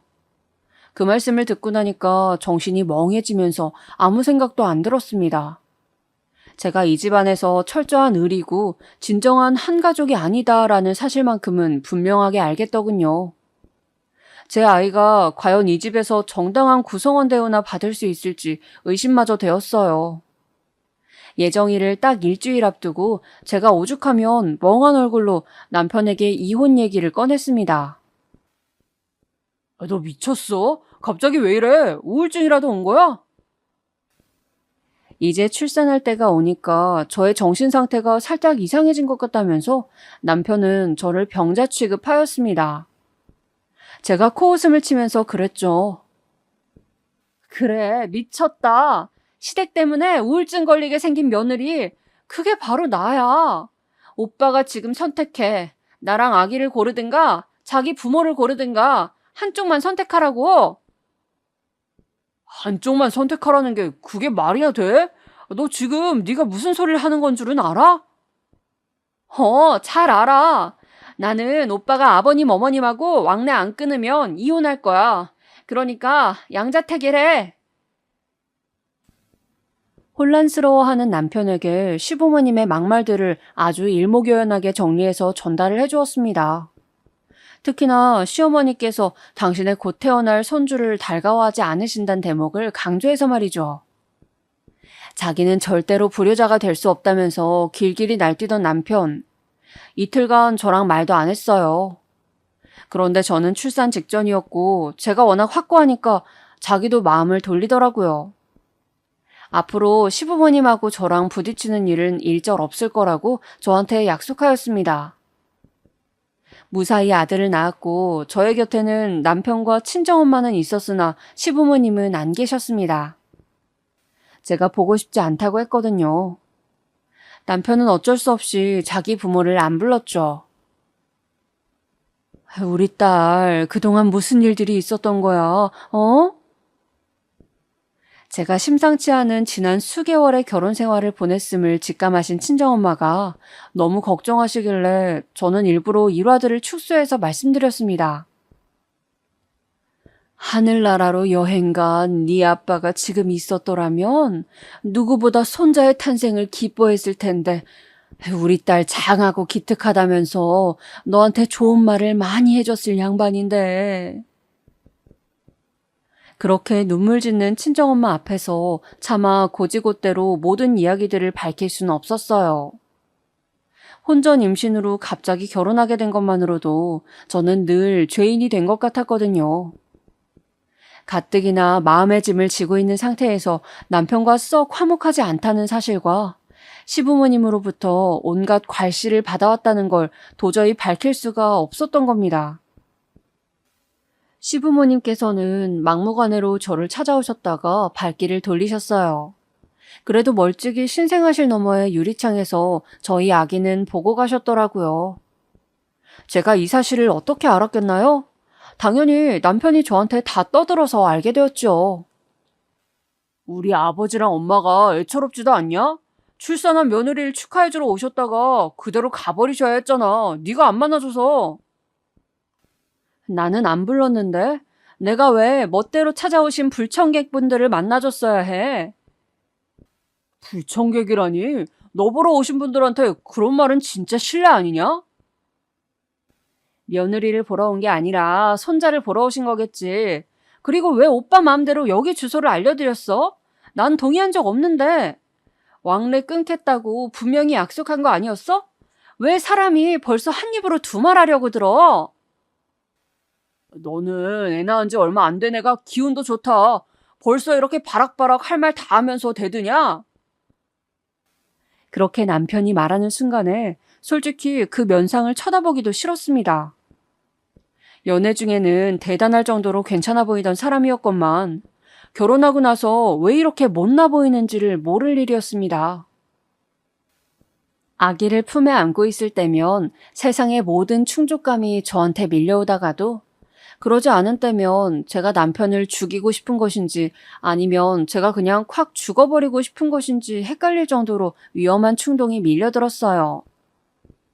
아마도 산후 우울증의 한 종류였을지도 모르겠네요. 하지만 그 당시에는 그런 생각까지는 못 해봤고 내가 왜 이런 결혼을 해서 내 팔자를 스스로 꼬았나 하는 비참함에만 빠져 있었습니다. 저희 아들 100일 때 시부모님이 부득불 100일 잔치에 참석하시겠다고 난리를 치셨어요. 남편을 통해 아기 사진이랑 동영상을 받아본다는 것 정도는 저도 알고 있었고 애써 모른 척하면서 내버려 두었습니다. 은근히 잠잠하시기에 그 정도의 용의는 할 수 있었죠. 하지만 100일 잔치라는 것을 빌미로 다시 접근하시려는 의도가 너무 분명해 보였습니다. 그래서 저는 100일 잔치를 포기하기로 하였어요. 100일 잔치를 하지 말자고 하니까 남편이 기가 막혀 하더군요. 오빠, 요즘 세상에 100일 잔치 하면 주변 지인들한테 민폐인 거 알지? 야, 100일 잔치라는 게 괜히 있는 줄 알아? 100일을 기념할 만 하니까 그런 게 있는 거야. 남들 100일 잔치 다 여는데 우리 아들만 안 열어주면 뭐가 돼? 그리고 우리 애가 커서 나중에 부모 원망을 얼마나 하겠어. 자기 백일 잔치도 안 열어줬던 성의 없는 부모라면서 애가 나중에 우리 욕을 엄청 해댈걸? 태어나서 100일씩이나 아직 안 죽고 살아있는 게 신기했던 옛날에나 백일 잔치가 의미가 있었던 거고, 지금처럼 의학이 발달한 시대에 무슨 100일 기념을 해? 그리고 결혼식 날짜랑 백일 잔치 날짜랑 가까울수록 초대받은 사람들이 싫어하고 욕하는 거 알지? 결혼식 갔다 온 지 얼마 되지도 않았는데 백일 잔치에 또 부른다고 엄청 싫어한다잖아. 오빠는 마지못해 참석한 사람들이 우리를 안이 꼽게 보면 그게 좋아? 행복해? 그러니까 내 말은 어쨌거나 남들 다 하는 백일 잔치를 우리 자식만 안 시켜줄 수는 없다는 거지. 남의 시선이 중요한 게 아니야. 그래, 그 말 진심이야? 남의 시선이 중요한 게 아니라 우리 아들의 100일을 기념해주는 그 자체가 중요하다는 거지? 당연하지. 뭐가 됐든 나는 우리 아들한테 100일 잔치 사진을 남겨줘야겠으니까 무조건 100일 잔치를 안 한다는 선택지는 나한테 없어. 알았어. 나도 오빠 의견을 따를게. 그러니까 100일 잔치는 작은 스튜디오를 대여해서 거기서 사진도 찍고 잔치도 열고 그러자. 규모도 아담하면서 갖출 거 다 있고 전문 사진가가 있으니까 사진도 기똥차게 뽑고. 어쨌든 100일 기념은 하는 거고 그럼 딱이네. 제 말을 듣고 난 남편의 표정은 혼란스러움으로 가득 차 있었습니다. 그러더니 저에게 하고 싶은 말이 있는 듯 마는 듯 애매하게 굴면서 한숨을 푹푹 내쉬더라고요. 저는 굳이 일부러 왜 무슨 일 있어? 이렇게 묻지 않았습니다. 물어봐야 남편으로 하여금 발언권만 주는 짓이었으니까요. 못마땅한 기색으로 입을 다물었던 남편은 다음 날에 저에게 다가와서 이실직고를 하였습니다. 사실 100일 잔치 하려고 예약한 곳이 있어서 그랬어. 뭐? 오빠, 나한테 단 한마디의 상의도 없이 어쩜 그럴 수가 있어? 결혼 직후부터 느꼈던 남편과의 불협화음이 이런 곳에서도 발생을 하는구나 싶었어요. 그런 생각으로 제가 답답해하고 있는데 이윽고 남편이 충격적인 전말을 밝혀오는 게 아니겠어요? 취소하려면 위약금이 있어서 아깝기도 하고 그래서 그냥 그 예약한 곳에서 100일 잔치를 열었으면 해. 거기가 어디길래 혹시 100일 잔치 같은 걸 전문으로 예약받은 대형 공간은 아니겠지? 아니, 맞아. 그런데요. 사진 보니까 넓더라. 자리도 많고. 아, 오빠. 적나라한 얘기지만 우리가 100일 잔치 열어봤자 그 자리 다 못 채워. 그만큼 올 사람도 없는데 도대체 그런 과한 결정은 왜 내린 거야? 거기 얼마 주고 예약했어? 위약금이 얼마가 나오든 그거 무는 게 차라리 이득이지. 내가 연락해서 취소할게. 거기 얼마 줬는데? 아, 그게 나도 금액은 몰라. 그런 건 묻지 마. 우리 엄마가 알아봐서 예약한다니까. 뭐라고? 오빠 지금 우리 아들 100일 잔치를 어머님께서 주도하고자 하셨다. 그 말을 하는 거야? 나한테 아무런 말도 없이? 세상에 이런 일이 있나 싶을 정도로 어처구니가 없었어요. 자기들끼리 저희 아들 사진 주고받으면서 시시덕거리고 즐기는 건 알아서 하라 이겁니다. 그런데 100일 잔치를 직접 장소 예약부터 해가면서 참견했다는 건 전혀 다른 이야기였죠. 어쩐지 부득불 저희 아들의 100일 잔치에는 꼭 참석하고 싶다면서 남편을 통해 강력한 의사를 표명하셨을 때부터 시부모님 쪽이 수상하다고는 생각을 했었습니다. 아직 아무것도 결정난 게 없는데 대뜸 100일 잔치에 함께하겠다고 강하게 말씀하셨다는 것이 이상했거든요. 남편이 토해낸 이실직고를 듣고 나서 저의 마음은 되려 싸늘하게 얼어붙었습니다. 시부모님으로부터 받았던 모욕이 제 안에서 10배, 100배, 1000배로 불어나면서 저를 무정하게 만들더라고요. 오빠는 그럼 그날 어머님, 아버님이랑 좋은 대형을 해서 같이 식사라도 해. 나는 우리 아들하고 예쁘게 꾸미고 기념사진이나 찍을 테니까. 제가 조금도 굽히지 않으니까 그 빳빳하던 남편의 기세가 조금씩 꺾이더라고요. 아기는 본능적으로 자꾸 엄마만 찾아대고 아빠인 자기가 않으면 금세 칭얼거려댔으니 남편이 쉽게 저를 상대로 박박 우겨댈 수가 없었을 겁니다. 저희 아들이 정말 기가 막히게도 사람을 구별해냈거든요. 그 어린 것이 몸에 무슨 간별장치라도 있었던 것 마냥 저 아닌 다른 사람들은 모두 낯설게 여기면서 손길을 가렸습니다. 바로 그렇기 때문에 한편으로는 저의 육아가 특별히 고되었던 것 같네요. 다른 사람에게 맡기면 아기가 금세 난리를 치면서 목이 찢어져라 울부짖어서 제가 당최 곁을 떠날 수가 없었어요. 돌을 지나면서부터 이 현상은 축소가 되었지만 아기가 지독한 엄마 바라기라서 그 엄마인 저는 체력이 남아나질 않았습니다. 저의 자유시간도 한정적이었고요. 어쨌든 간에 이런 아기를 손자로 두신 시부모님께서는 어떻게든 접선을 해오시려고 하였으나 저도 최선을 다해서 차단을 해냈습니다. 결국 100일 잔치는 제가 말했던 대로 간촐하게 진행이 되었어요. 그 후로도 남편과의 사이에서 크고 작은 일들이 있었고 명절 때 특히 서로 날을 세우면서 싸워댔는데 정말로 저희 두 사람 사이에 아이가 없었다면 진작 이혼하고도 남았을 정도였습니다. 그리고 시간이 흘러서 저희 아들의 돌잔치 때였죠. 지독하게 시댁 식구들을 피해왔던 저였지만 돌잔치 때 그 견고했던 성벽이 잠시 허물어졌습니다. 100일 잔치보다 훨씬 중요하였으니 어느 정도 규모를 갖춰서 기념하는 것에 저도 뜻이 맞춰졌고요. 자연스레 시부모님의 참석 여부가 화두에 올랐습니다. 그동안은 명절에 잠깐 통화 한 번씩 한 게 다였거든요. 시부모님께서 손자의 돌잔치에 참석 못하는 건 말이 안 된다고 거듭 주장하셔서 그때는 제가 져드렸습니다. 무엇보다 저희 친정엄마가 시부모님을 그만 배척하고 돌잔치 같은 큰 날에는 당연히 오시도록 해야 한다고 저를 자꾸 설득하셨기 때문이었어요. 과연 어떤 사건이 벌어질지 그날 내내 긴장하고 있었는데 예상외로 아무 일도 없었습니다. 시부모님께서는 저희 아들에게만 집중하셨고 저한테는 별로 신경도 안 쓰시더라고요. 나한테 또 각종 모진 소리를 늘어놓으시면 오늘은 우리 엄마도 계신 자리니까 절대 참지 않고 받아칠 작정이었건만 아예 나한테는 무심하시잖아. 내가 했던 염려들이 전부 기우였나?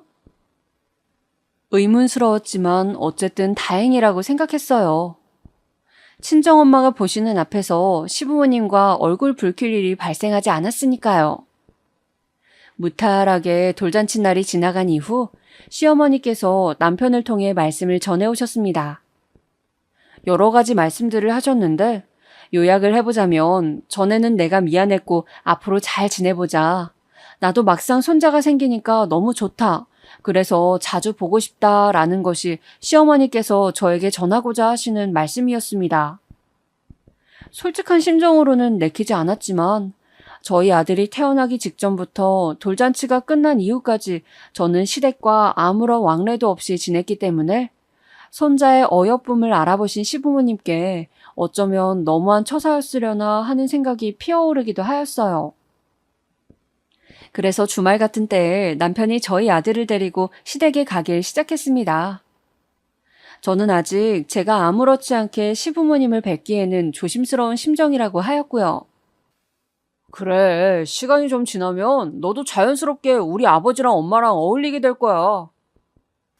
남편은 이런 태평한 소리나 해댔습니다. 하여간에 저랑 똑같은 주제를 두고 생각이란 걸 할 때 의견이나 사상이 일치한 적이 없었다니까요. 남편이 저희 아들을 데리고 시댁에 다녔는데 돌이 되기 전보다야 나았지만 낯선 환경을 굉장히 가리는 아기였거든요. 자기 엄마 품을 떠나면 큰일 나는 줄 알고 바로 눈물 글썽거리는 게 저희 아들이었기 때문에 자기 아빠 품에 안겨서 시댁까지 가는 건 여차저차해도 시부모님 품에 있다 보면 금세 울음을 터뜨렸대요. 저는 너무 어린 아기들은 지능이나 인지 능력 같은 게 아직 생성이 안 되었을 거라고 믿었던 사람인데 제가 직접 아기를 낳아보니까 그게 아니란 걸 깨달았습니다. 비록 커가면서 아주 아기 시절의 기억은 잊어버리지만 아기 때 지니고 있는 본능이나 상황 감지 능력 같은 건 분명히 있습니다. 그러니까 시부모님이 애를 보면서 고생하셨죠. 이상하다. 이쯤 달래면 아기가 친정을 해야 하는데 얘는 왜 자꾸 주위를 살피는 듯이 누나를 굴리면서 울어대지? 시어머니께서 저희 아들을 달랠 때면 항상 저런 의문을 품으셨다네요. 저희 아들이 20개월 되었을 때부터 제가 시댁에 드나들기 시작했습니다. 별로 원하지 않았지만 상황들이 그렇게 흘러가 버렸네요. 저는 슬슬 다시 사회생활을 하고 싶은 마음이 강하였고, 그러려면 어린 아들을 봐줄 인력이 필요했습니다. 안타깝게도 저희 친정엄마가 원체 몸이 약한 편이셨는데, 호르몬 질환이 또 찾아오는 바람에 건강관리에만 힘을 써야 했어요. 친정엄마 본인은 저희 아들을 돌보고 싶어 하셨지만, 그 몸의 컨디션이 그 정도까지는 따라주지 않는다는 것을 제가 알고 있었습니다. 이런저런 고민을 하고 있을 때 남편이 은근슬쩍 저를 찔러본 거예요. 아무래도 우리 아버지랑 엄마한테 애 좀 봐달라고 말씀을 드려야겠는걸? 그 수밖에는 없지 않겠어? 저는 우선 육아 도우미와 어린이집을 염두에 두고 있었습니다만 현실적인 여건을 따져봤을 때 남편이 얄미운 표정으로 내건 그 대안을 따르는 게 가장 합리적이긴 하더라고요. 그래서 제가 우선은 평일 아르바이트로 카페 일을 다시 시작하면서부터 저희 아들을 시댁에 매일 맡겨놓았습니다. 하도 낯을 가리는 저희 아들이라서 시부모님도 초반에는 우왕좌왕 하셨지만 시간이 좀 지나면서부터는 요령을 익히셨는지 괜찮다고 하시더라고요. 아르바이트로 조금 더 일을 하다가 다시 정직원으로 일을 해야겠어. 그때는 어린이집을 보내면 될 테고 일단은 애를 시댁에 맡겨놓을 수 있어서 편하긴 하네. 아니었으면 더 신경 쓸 거리가 많았을 텐데 이러다가 앞으로 계속 시부모님하고 점점 더 잘 지내게 되는 거 아닌가 몰라. 저는 제 뱃속에 있는 생명이 반갑지 않다고 하셨던 시어머니의 예전 발언을 내내 속에 담아두고 있었기 때문에 아직 완벽히 경계태세를 풀지는 못하였으나 시간이 흐르고 상황이 변모하면서 시부모님에게 점차 마음이 너그러워지고 있었어요.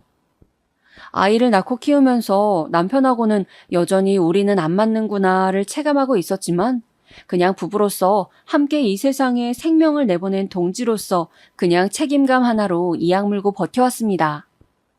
이것 또한 세월이 많이 흐르면 부부로서 안 맞는 점들도 서로가 무뎌지겠거니 하는 기대감이 생겨났어요.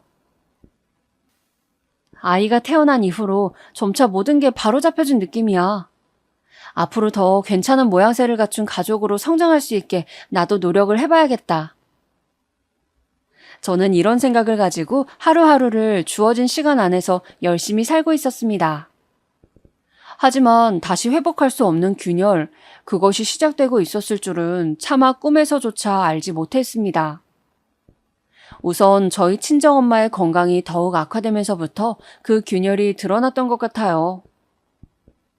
호르몬 질환 때문에 고생하고 있던 친정엄마는 정기적으로 병원을 다니시다가 갑상선 암에 걸리셨음을 알게 되었어요. 그래도 암 중에서는 덜 심각한 암이었고 병원 측에서도 너무 걱정하지 말라고 말을 해주었기에 다행이었지만요. 제가 이때 충격을 받았고 서러웠던 것이 바로 남편의 반응이었습니다. 야, 그런 건 솔직히 암도 아니야. 진짜 암 환자한테 가서 갑상선 암 초기라고 하면 어떨 것 같냐? 죄다 부럽다고 할걸. 사람이 말을 저딴 식으로 해도 되는 건가요? 생판 남의 일이라도 저렇게까지 함부로는 말을 못할 것 같은데 어떻게 자기 장모의 병환 앞에서 말을 천박하게 할 수가 있는지 저의 상식으로는 이해가 안 갔습니다. 우라통이 막 치밀어 오르는데 편찮으신 친정엄마에게 안 좋은 소식들을 접하게 해드리기 싫어서 그냥 제가 참았습니다. 친정엄마는 무사히 치료를 통해서 갑상선 암을 물리쳐내셨지만 산 넘어 산이었습니다. 원인 모를 아랫배의 작은 통증이 갑상선 암을 이겨내느라 후유증으로 그런 것이겠거니 친정엄마는 처음에 그리 치부하여 넘겼지만 그게 알고 봤더니 자궁 쪽에 심각한 질환으로 밝혀진 거예요. 아유, 왜 자꾸 몸이 고장나는 줄 모르겠다. 내가 더 살 팔자가 아닌데 억지로 살고 있어서 나에게 자꾸 건강 이상이 생기는 건 아닐까 그런 생각만 들고. 우리 딸에게 힘겨운 짐을 안겨주는 것 같아서 이 엄마는 마음이 편하지가 않아. 너무너무 미안해. 저는 어쩔 수 없이 계속 친정엄마의 곁에 착 붙어 있어야만 했었고 다시 정직원으로 일해보겠다는 저의 꿈은 무기한으로 미뤄진 뒤였습니다. 아르바이트마저 줄여서 했다가 근무 시간 조절이 힘들어서 그건 역시도 그만두었고요. 친정엄마의 옆에 저 말고는 아무도 없었으니 제가 무조건 곁에서 보호자 역할을 해야 했기 때문입니다. 그런데 완벽한 해방이란 없었고 계속해서 몸이 아픈 게 연달아 이어지자 친정엄마는 저에게 너무나도 미안해하셨어요. 저는 그럴 필요 없다고 친정엄마에게 단호히 말하였습니다. 저에게는 아무런 문제도 거리낄 것도 없으니까 친정엄마의 건강 회복에만 전념하면 된다고 하였죠. 그러나 자신만만하게 친정엄마를 향해 말씀드렸던 것과는 달리 저의 상황은 그렇게 좋지가 않았습니다.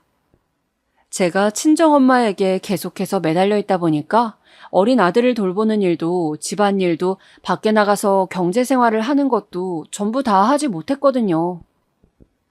이런 저의 상황을 이해해주고 힘든 때일수록 함께 헤쳐나가는 가족의 모습이었다면 이상적이었겠지만 안타깝게도 현실은 그러지 못하였네요. 우선 시부모님이요. 제가 냉정하게 선을 긋고 저희 아들을 안 보여드리려고 했었을 땐 저한테 연락조차 못하시고 멀리 뱅뱅 돌면서 전전긍긍 하셨던 것 같은데 그 조심스러웠던 모습들은 다 가짜이고 연기였나 봅니다. 저희 친정엄마가 계속 편찮으시자 본색을 드러내시더라고요. 혹시 우리 귀한 손자가 나쁜 유전자를 물려받은 건 아니겠지? 체질이며 수명까지 유전이 강하다던데. 자기 외할아버지도 그렇게 일찍 떠났고 이제는 외할머니가 밑도 끝도 없이 아프다 그러지. 우리 손자가 그런 자기 외조부모를 닮아선 안 될 텐데. 외탁했으면 정말 큰일이야. 무조건 친탁해서 우리 집안을 닮아야 돼. 그럼 당연하지. 나쁜 유전자를 받으면 인생이 힘들어지는 것은 불보듯 뻔한 일인 것을. 우리 쪽을 닮아서 애가 건강하고 똘똘하게 자라나야 할 텐데 걱정이 커. 시부모님께서는 저런 대화도 즐거운 만담이랍시고 나누셨습니다. 그러시면서 저희 어린 아들을 붙잡고 엄마 닮으면 안 돼, 알았지? 착하니까 말을 잘 들을 거지? 엄마 닮으면 안 된다. 이렇게 말씀도 하시더군요. 사람 앉혀놓고 바보를 만드는 것도 모자라서 너무 큰 모욕을 당한 기분에 저는 두 말 않고 그냥 저희 아들을 안아든 뒤 시댁을 빠져나왔습니다. 아니, 너는 우리가 아예 없는 논리를 지어낸 것도 아닌데 뭘 그렇게 기분 나빠하면서 자리를 뜨는 거니? 편하게 가족끼리 그런 농담도 못해. 집을 나서는 저에게 시어머니께서 그렇게 외치셨지만 저는 무시하였습니다. 그리고 남편에게 시부모님이 보이신 작태를 다 설명하였어요. 그랬더니 남편이 한숨을 푹 내쉬면서 피곤하다고 하더라고요. 뭐가 피곤한데? 지금 내가 이렇게 떠들어대는 거? 아니면 아버님, 어머님이 한결같이 그렇게 구시는 거?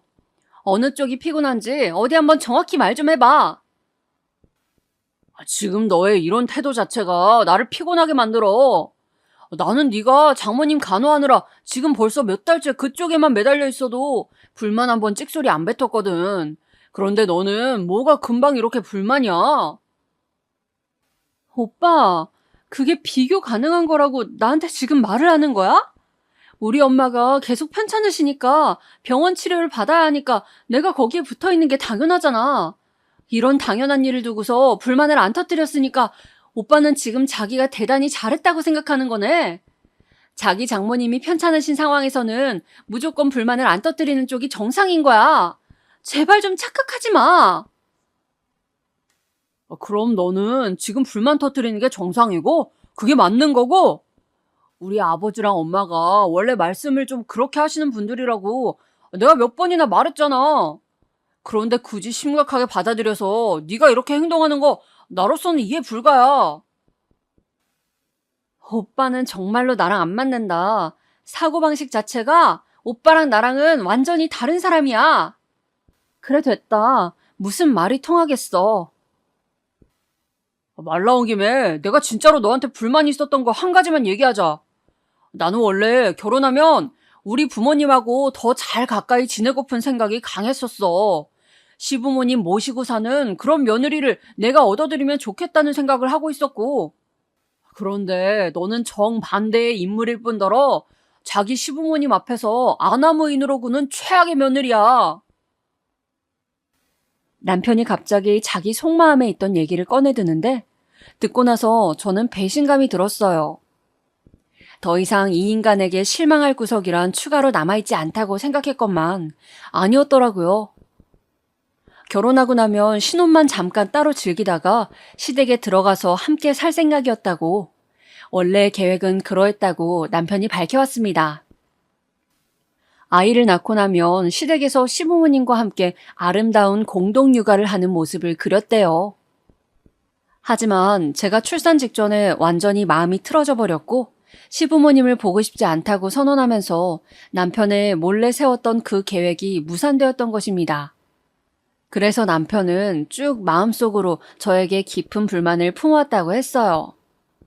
제가 자기 이상대로 움직여주지 않는 여자라서 크게 실망하였다는 말도 덧붙였습니다. 정말 결혼 생활을 이어나갈 의욕이 안 생긴다. 지금까지는 내가 아이도 낳았고 스스로의 경제력이 마땅하지 않기도 해서 그냥 버틴 것이었는데 최소한 아이가 초등학교에 들어갈 정도는 돼야 이혼을 하든 말든 그때 결정해야 한다고 생각을 해왔는데 내가 그때까지 버틸 수 있을까? 이혼한다 그러면 당장의 생활도 걱정이지만 약해진 우리 엄마가 충격받으실까 봐 그것도 걱정이고. 제 마음속이 여러모로 복잡하였습니다. 우스웠던 점은 남편은 저를 그렇게 마음에 안 들어하는 주제에 먼저 이혼 얘기를 꺼낼 생각은 조금도 없어 보였다는 것이죠. 이혼은 정신적으로 장애가 있는 사람들이나 하는 것이라고 그런 혼잣말을 TV를 보면서 하는 걸 제가 두어 번 보기도 했었고요. 정말 아들의 존재만 아니었다면 진작 전부 다 내려놨을 거란 확신이 들 정도로 저는 결혼 생활에 지쳐 있었지만 무너져 내릴 수 없었던 것은 친정엄마가 계셨기 때문입니다. 친정아빠에 이어서 엄마마저 잃을 수는 없다는 일념이 저를 붙들었어요. 저는 이를 악물고서 친정엄마의 건강회복을 위해 곁을 지키며 버텼습니다. 저를 두고 시부모님과 남편이 돈도 안 벌고 집안일도 소홀하고 자기 애도 내팽개치고 자기 엄마만 중한 줄 아는 미친년이라고 욕을 하는 것을 뻔히 알고 있었지만 애써 모른 척하면서 눈물을 삼켰습니다. 그리고 그런 저의 희생과 정성이 통한 덕인지 엄마는 무사히 수술을 끝낸 후 전보다 많은 건강의 회복을 이뤄냈습니다. 약간의 우울증을 앓으셨는데 상담을 다니면서 점차 컨디션도 좋아지셨고요. 친정엄마가 다시 일상으로 편안히 돌아가신 후에야 저는 제 일상으로 돌아와 일자리를 구했습니다. 이상적인 생활 리듬을 유지하며 살고 싶었기 때문에 바로 일부터 시작했죠. 내가 한 달에 100만 원이라도 벌어야 아쉬운 소리를 하지 않고 살 수 있어. 저는 꽤 오래 친정엄마를 간호하면서 느꼈던 게 돈이 없는 쪽, 그리고 돈을 안 버는 쪽이 약자라는 것이었습니다. 슬프게도 그렇더라고요. 남편에게 용돈 좀 달라면서 아쉬운 소리를 해야 할 때 너무 제 자신이 초라했거든요. 그럴 때마다 거들먹거리면서 꼴랑 10만 원, 20만 원 이렇게 줬던 남편의 태도도 저를 뒤집어 놨었고요. 아무튼 다시금 어떻게든 가정이란 울타리 안에서 생활을 해보려 하였으나 친정엄마가 건강을 회복하신 후 처음 맞는 명절이었던 추석 연휴에 사건이 터졌습니다. 추석 당일 전날에 남편이랑 아이랑 친정에 먼저 들렀어요. 친정엄마가 저희에게 하시는 말씀이 친정아빠가 잠든 곳에 찾아가서 함께 성묘를 하였으면 좋겠다는 것이었어요. 저는 그것까진 생각도 못하고 있었던 터라 듣고 보니까 너무 괜찮더라고요. 그래서 피곤하다고 작은 방에 들어가서 누운 남편을 찾았습니다. 오빠, 일어나봐. 우리 아빠 산소 어디에 있는지 오빠도 알지? 여기서 차로 1시간 안으로 가잖아. 거기에 성묘를 가봤으면 해서. 뭐, 성묘? 장인어른의 산소에 성묘를 가자고? 왜 그렇게 놀라? 내가 못할 말이라도 했어? 장인어른이 옛날 옛적에 돌아가신 것도 아닌데 무슨 성묘야. 나는 진짜 뒤진 사람들을 왜 챙기는지 이해가 안 간다니까? 제가 너무 어처구니가 없어서 고개를 돌렸는데 앞불싸 열린 문틈 사이로 방문 앞에 서 있는 친정엄마가 보였습니다. 놀란 제가 얼른 나가보았죠. 그런데 친정엄마가 어색하게 웃으시면서 성묘 안 가도 된다고 생각해보니까 무리인 일정이었다면서 그냥 가지 말자고 하시는 거예요. 그 모습에 너무 속상해서 저라도 갈 거라고 우겨보았지만 친정엄마는 단호하셨습니다. 절대 이번에는 성묘를 안 가시겠대요. 그 고집을 꺾지 못하고 친정집을 나서야만 했어요. 그런데 추석 당일이었습니다. 시댁에 들어서자마자 음식 준비를 하는 풍경이 보이더라고요. 저는 애써 그쪽을 무시하고자 했는데 잠시 후 시어머니의 지령을 받고 온 남편이 저한테 한다는 말이 가관이었습니다. 야, 가서 너도 음식하는 거 얼른 거들어. 무슨 음식을 만든다는 거야? 지금이 식사 때가 다가오는 것도 아닌데. 무슨 음식이기는 몰라서 묻냐? 성묘 음식이지. 제가 그 소리를 듣자마자 머리 꼭지가 돌아서 자리에서 벌떡 일어나 남편에게 외쳤습니다. 뒤진 사람들이 입도 없고 몸도 없는데 무슨 음식을 먹는다는 거야? 내가 왜 뒤진 사람들 음식을 준비해야 돼? 제가 큰 목소리로 내질렀더니 남편뿐만 아니라 시댁 식구들이 그 소리를 다 들었습니다. 모두가 화들짝 놀라서 저를 쳐다보고 있었어요. 저는 아이만 데리고 시댁을 나섰습니다. 남편이 바로 따라 나오더군요. 제 팔을 남편이 잡자마자 저는 등을 돌려서 남편의 뺨을 한 대 후려쳤습니다. 더 이상 어떤 말도 하기 싫어. 당장 이혼해. 너랑 더 살다간 나도 미쳐버릴 것 같으니까.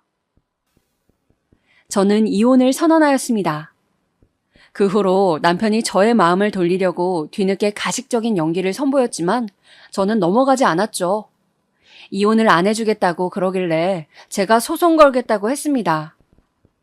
남편의 주변 사람들에게도 이혼 소송이 걸린 사실을 다 알려주겠다고 했더니 표정이 불안으로 떨리더군요. 과정이 추잡스럽긴 했지만 어찌됐든 이혼을 하였고 아이는 엄마인 제가 데려올 수 있었습니다. 완전히 건강해지신 친정엄마가 아이를 보는데 큰 도움을 주고 계시고요.